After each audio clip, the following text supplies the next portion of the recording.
Government forces के साथ हमेशा तालिबानियों की लड़ाई चलती रहती थी। और प्रॉब्लम ये था कि क्रॉस फायर जो होता है दोनों के बीच में, उसमें लोगों के जान जाने का बहुत बड़ा चांस था। पर हाँ, एक चीज़ अच्छा था कि अफ़गान सिक्योरिटी फोर्सेस अगर देखते थे कि इंडियन बैठा है गाड़ी में, तो वो फिर उसको छोड़ देते थे, वो उसको जाने देते थे। गोलियां चलना या बॉम्ब ब्लास्ट होना, उसकी आवाज़ें आना, ये ऑलमोस्ट रेगुलर ही चीज़ें थी। एज एन इंडियन, और वो भी हिंदू, आप उस कंट्री में अगर आपको लोग पहचान जाते हैं या तालिबानी जान जाते हैं कि ये बंदा यहाँ पर रहता है, तो प्रॉब्लम्स आपको हो सकती हैं। चाहे तालिबान कुछ भी बोल दे कि हम लोग अच्छा करेंगे, शांति रखेंगे, महिलाओं को बाहर जाने देंगे, ये करेंगे, वो करेंगे, पर किसी को उनके ऊपर कोई विश्वास नहीं है। नहीं, मुझे नहीं लगता मैं दोबारा जाना चाहूँगा, मतलब पॉसिबल ही नहीं। वहाँ पे एक्चुअली काबुल में एक बहुत बड़ा झंडा है, वो झंडा इंडियंस ने बनाया है, तो वो हमें वो झंडा दिखाते थे, आपको पता है ये झंडा किसने लगाया है? तो नहीं, मुझे तो नहीं पता। तो वो इंडियंस ने लगाया है, इंडियन ने झंडा बनाया। फिर इंडिया ने वहाँ पे पार्लियामेंट बनाया है, तो वो बेसिकली यही सब बातें कहते थे कि देखो इंडिया कितना इन्वेस्ट कर रहा है हमारे कंट्री पे। नमस्कार। अफगानिस्तान की राजधानी काबुल में तालिबानी लड़ाकों का कब्जा हो चुका है। राष्ट्रपति अशरफ गनी देश छोड़कर भाग चुके हैं। हालात वहां पर तनावपूर्ण बने हुए हैं। न केवल अफगानी नागरिक बल्कि भारत, अमेरिका सहित बाकी जो देशों के नागरिक वहां पर हैं वो धीरे धीरे वहां से निकल रहे हैं या मुश्किल में फंसे हुए हैं और सहायता मांग रहे हैं। ऐसे में हमने सोचा कि क्या हमें किसी ऐसे शख्स से बात करनी चाहिए जिन्होंने वहाँ के हालात देखे हों कि हाल में कितना तनावपूर्ण रहा है, क्या मुश्किलें झेली हैं। इस तलाश में हमें पता चला नवोजीत दे के बारे में, जो हाल ही में अफ़गानिस्तान से लौटे हैं। वहाँ पर वो क्या काम करते थे, किस तरह की मुश्किलें थीं और किन परिस्थितियों में वो वापस भारत लौट आए।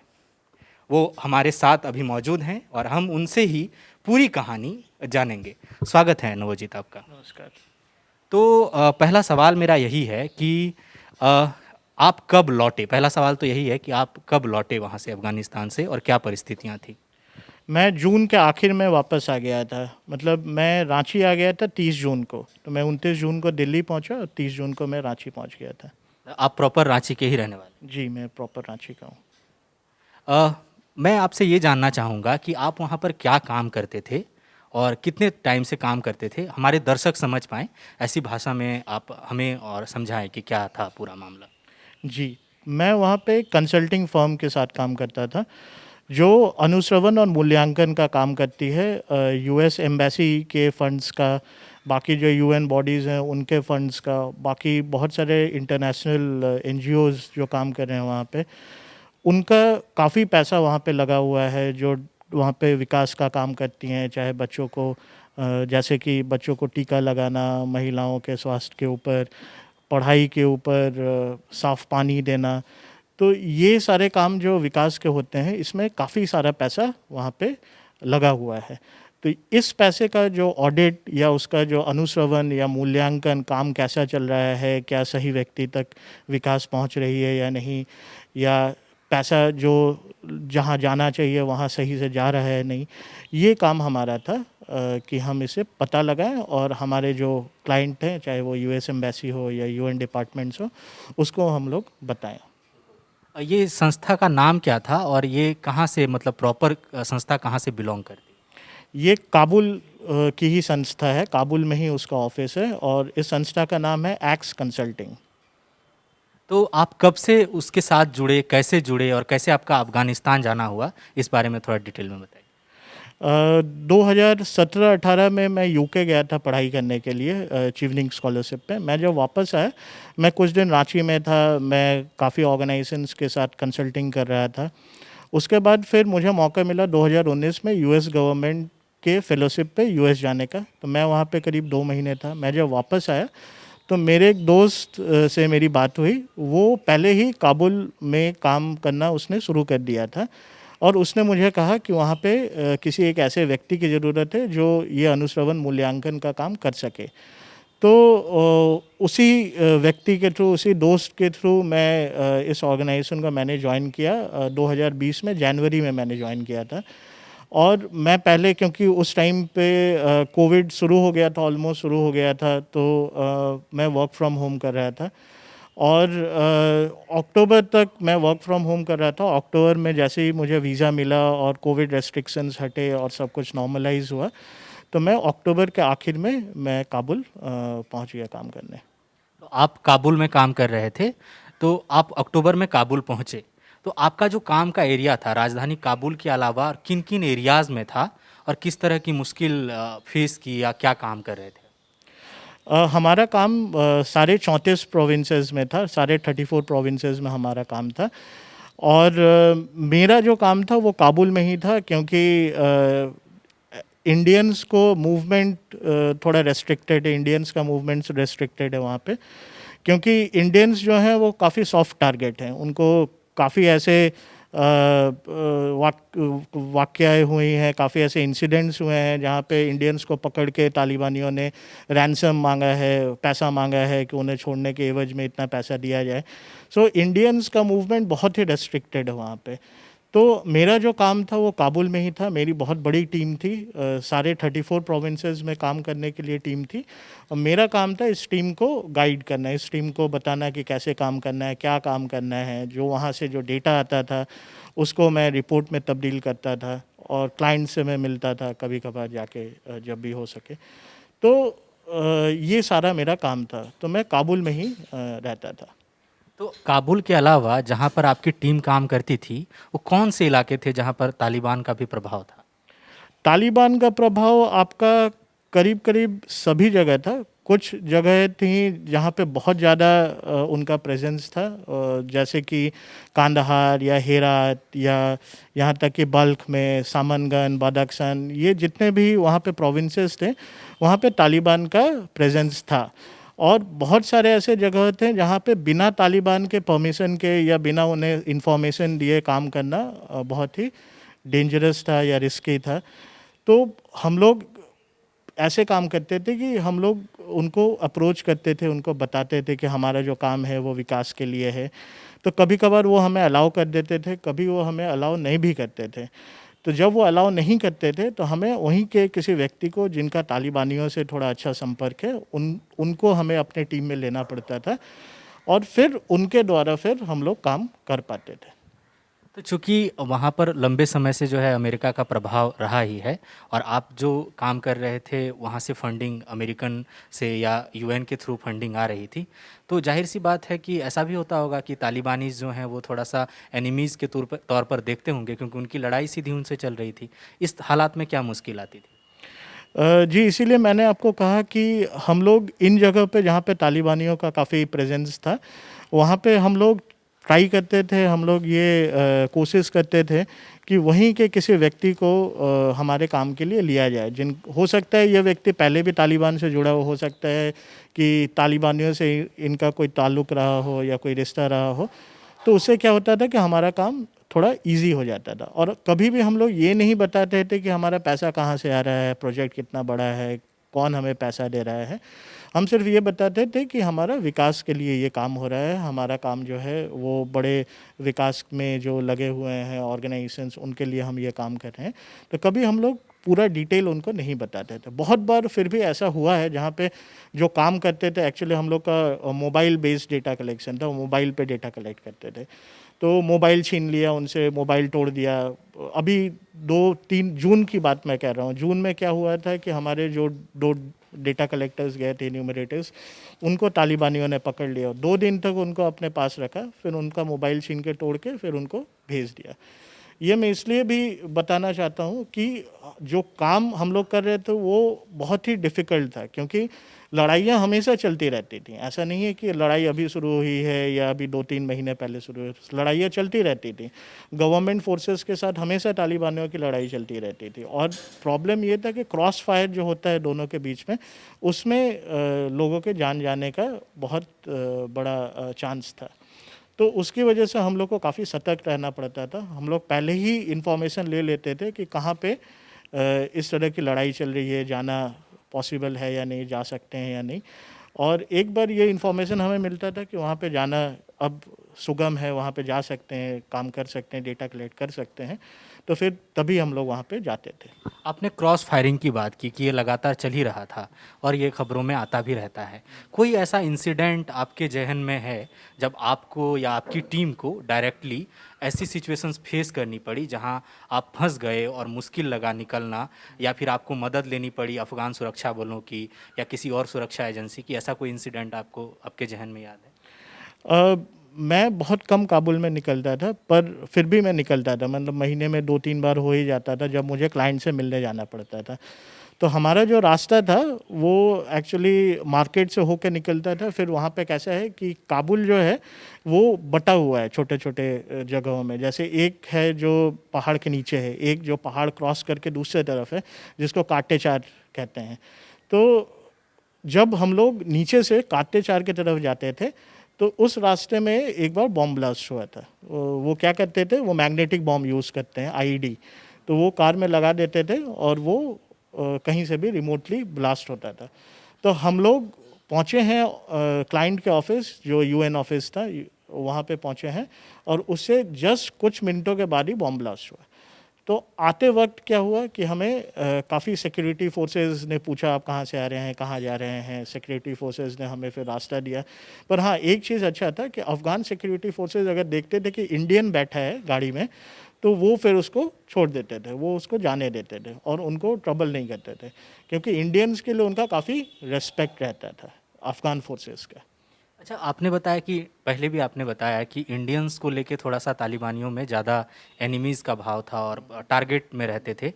चूँकि आप ज़रूरी नहीं कि आपकी संस्था से ही या आपके संस्था से भी किसी ऐसे इंडियंस के साथ ऐसा कोई वाक़या हुआ जहाँ पर आप लोगों को डर लगा हो, या आप लोगों को ये लगा हो कि हमारा यहाँ रहना सही है, नहीं है, ऐसा कोई इंसिडेंट?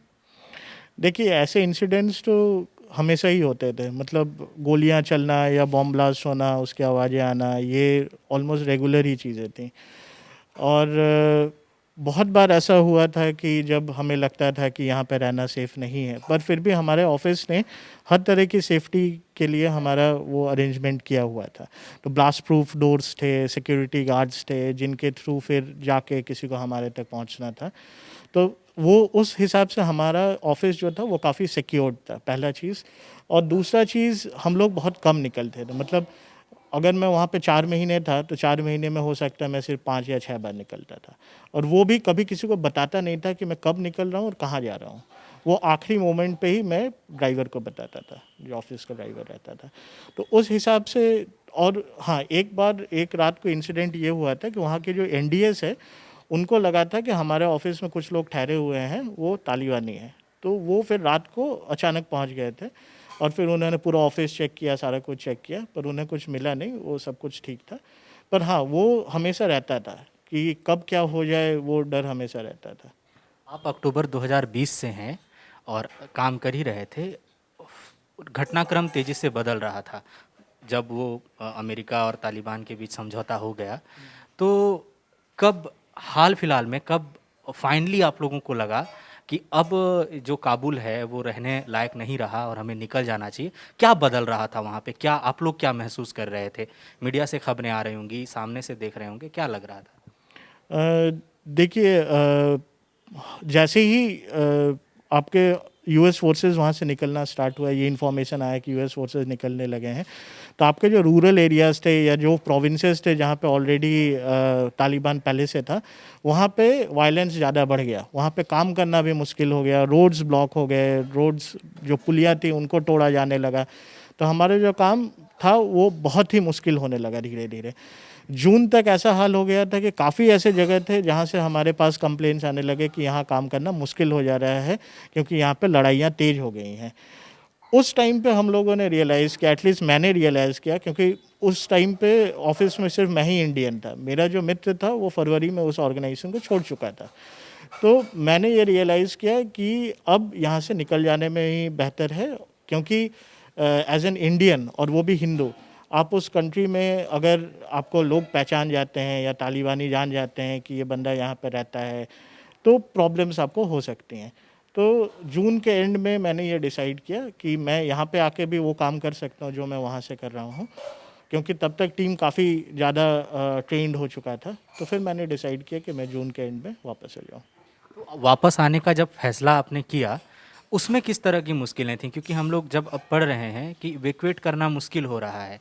अभी तक भारत की जो मतलब जब कब्ज़ा किया काबुल में, उसके बाद ही सिर्फ़ एम्बेसी के लोगों को ही सरकार निकाल पाई है 120, और उसमें भी कई लोग अभी भी एम्बेसी में भी कई लोग फंसे हुए हैं। जो आम भारतीय हैं, जो लोग बतौर मजदूर काम कर रहे थे, या आप जैसे जो लोग जो बतौर अधिकारी काम कर रहे थे अलग अलग एजेंसियों के साथ, तो एजेंसियां बंद मतलब डिस्टर्ब हुई हैं इस सिचुएशंस में। लग रहा है कि मतलब वहाँ पे एक एक बना बनाया जो चीज़ें चल रही थी, वो डिस्टर्बेंस है। आप लोगों को भविष्य को लेके कैसा लग रहा है? देखिए, डिस्टर्बेंस क्या, सस्पेंडेड है अभी, बिल्कुल ही सस्पेंड है, कोई काम नहीं हो रहा है।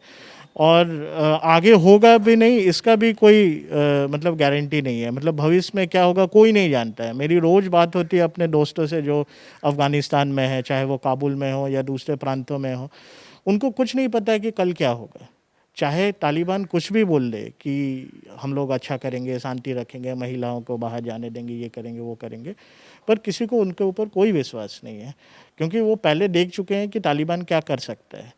तो आगे भविष्य में क्या होगा ये कोई नहीं जानता है। हो सकता है मतलब अच्छा तो नहीं होगा, पर आगे जाके कितना ख़राब हो सकता है वो भी उनको नहीं पता है। अभी कल ही मेरी अपने एक कलीग से बात हुई काबुल में। रात को तालिबानी आए थे, जो भी गाड़ियाँ मिली उनका वो लेके चले गए। मेरे दोस्त की गाड़ी स्टार्ट नहीं हो रही थी तो उन्होंने वो गाड़ी छोड़ दी। वो जिनके पास, आप न्यूज़ में भी देखा होगा, वेपन्स जिनके पास है, गवर्नमेंट वेपन्स, वो ले लिया। टोलो न्यूज़ में मेरा जो कलीग है वो पहले काम करता था, टोलो न्यूज़ के जितने भी सिक्योरिटी गार्ड थे उनके गन्स ले लिए।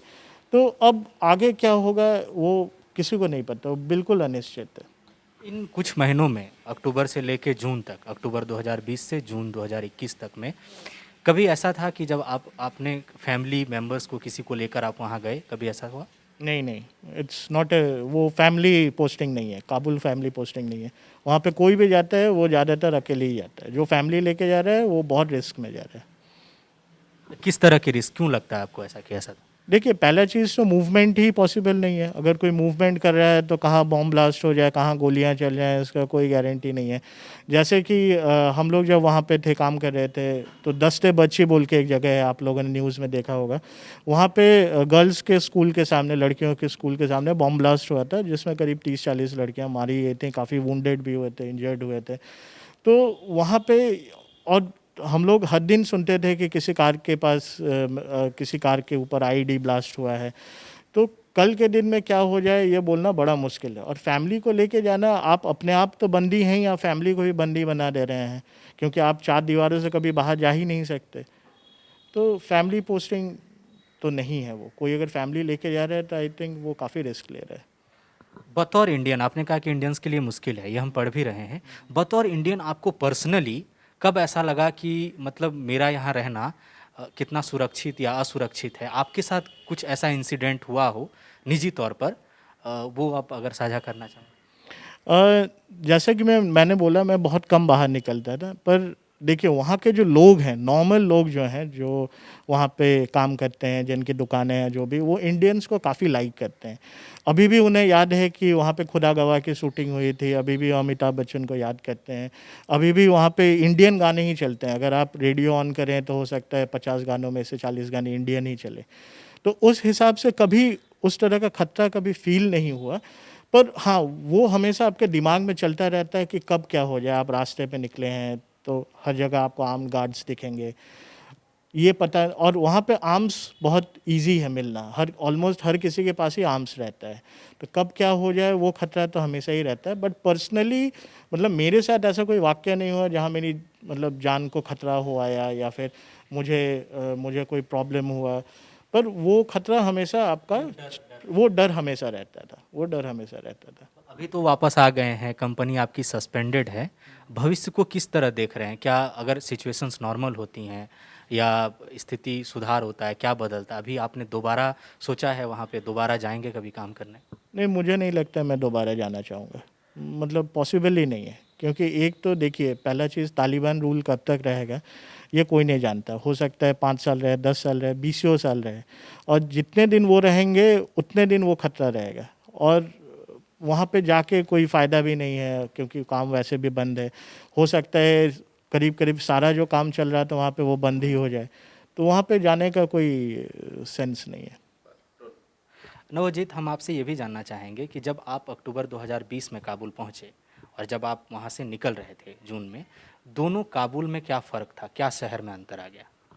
देखिए, काबुल एक बहुत ही सुंदर शहर है, चारों तरफ पहाड़ से घिरा घिरा हुआ है, उसका क्लाइमेट भी बहुत अच्छा है और बिल्डिंग्स आप देखिएगा वहाँ पे बहुत अच्छे बिल्डिंग्स हैं वहाँ पे, बहुत सुंदर बिल्डिंग्स हैं, रेस्टोरेंट्स हैं, होटल्स हैं, नाइट लाइफ भी उसका बहुत अच्छा था। तो मैं जब अक्टूबर में गया तो मुझे काफ़ी अच्छा लगा वहाँ पे जाके। डर तो रहता ही था, पर डर के अलावा भी वो जब मैं घूमता था कभी-कभार रात को निकल के, तो मुझे बड़ा अच्छा लगता था कि जो महिलाएं पुरुष हैं वो रात को भी घूम रहे हैं, होटल्स में जा रहे हैं, रेस्टोरेंट्स में जा रहे हैं, खाना खा रहे हैं वहाँ पे।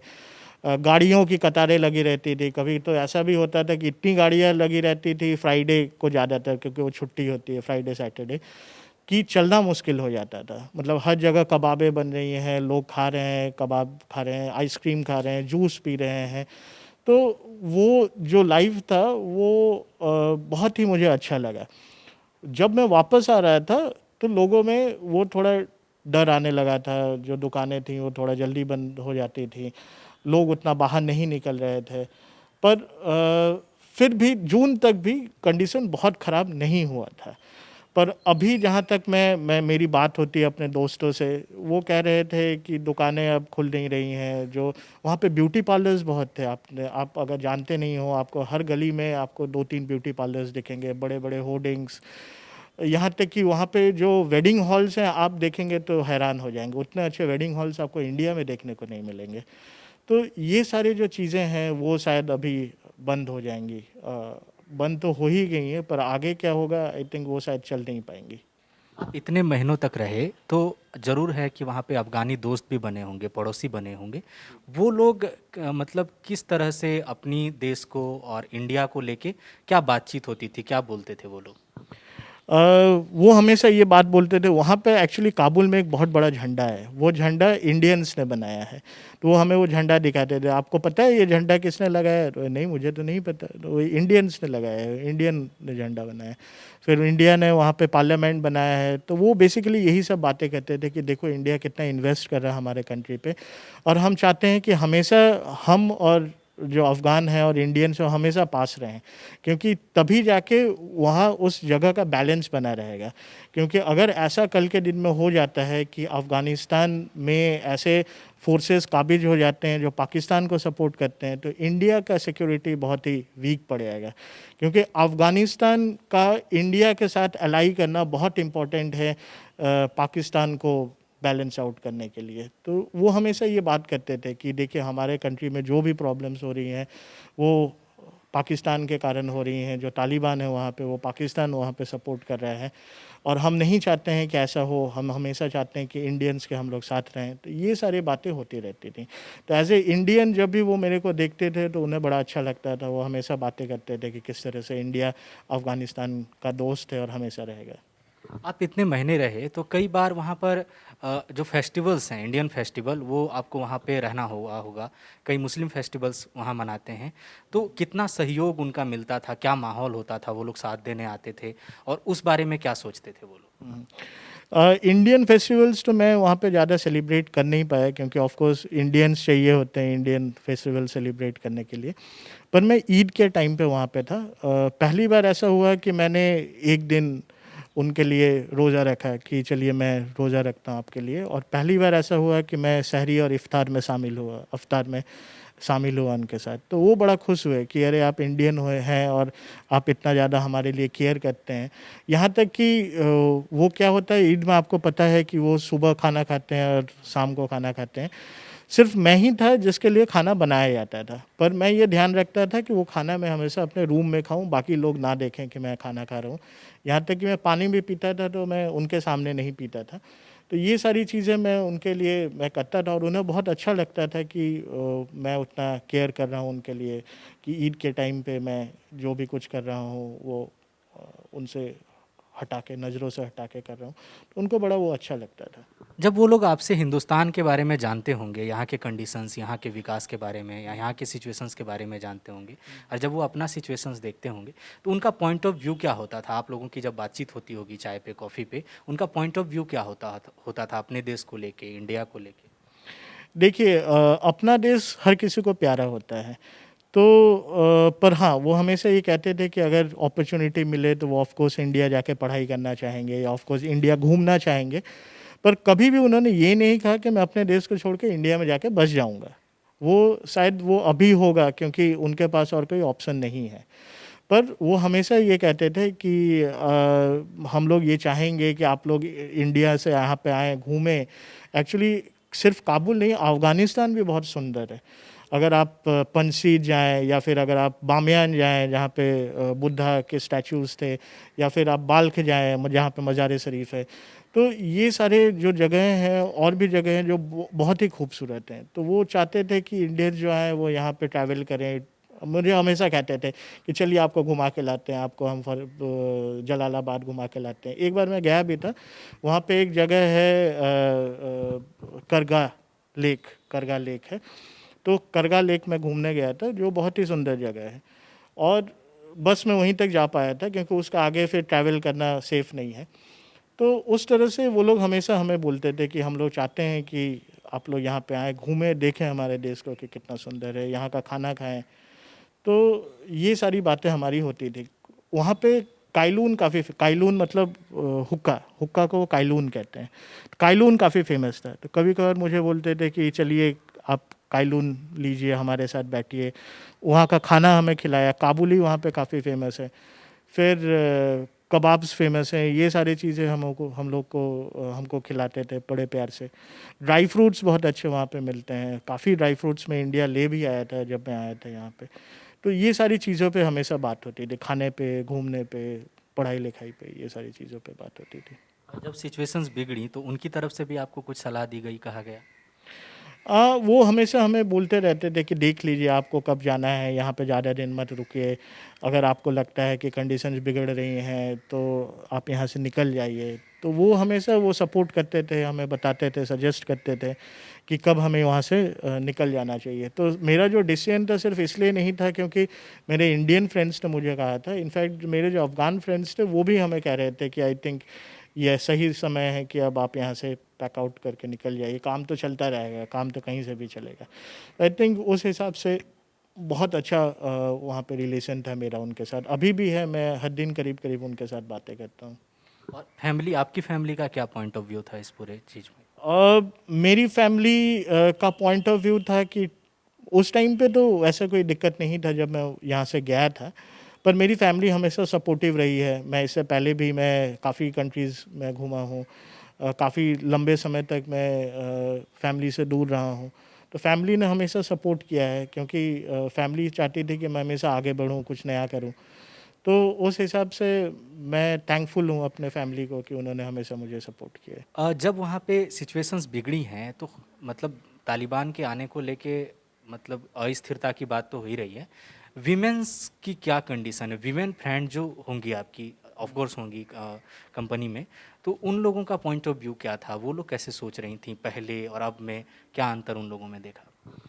अ, अभी कुछ दिन पहले ही मेरी जो वहाँ पे सीनियर रिसर्च एसोसिएट थी, उन्होंने मुझे कहा कि अब तो नहीं लगता है कि हम लोग काम कर पाएंगे, अब तो नहीं लगता हम लोग ऑफिस कभी आ पाएंगे, क्योंकि जिस तरह तालिबान पहले काम कर चुका है और अभी जिस तरह से वो काम कर रहे हैं, उसमें ये नहीं लगता है कि विमेन जो है, महिलाएं जो हैं वो बाहर जा पाएंगी अकेले या बाहर जाके काम कर पाएंगी किसी तरह का।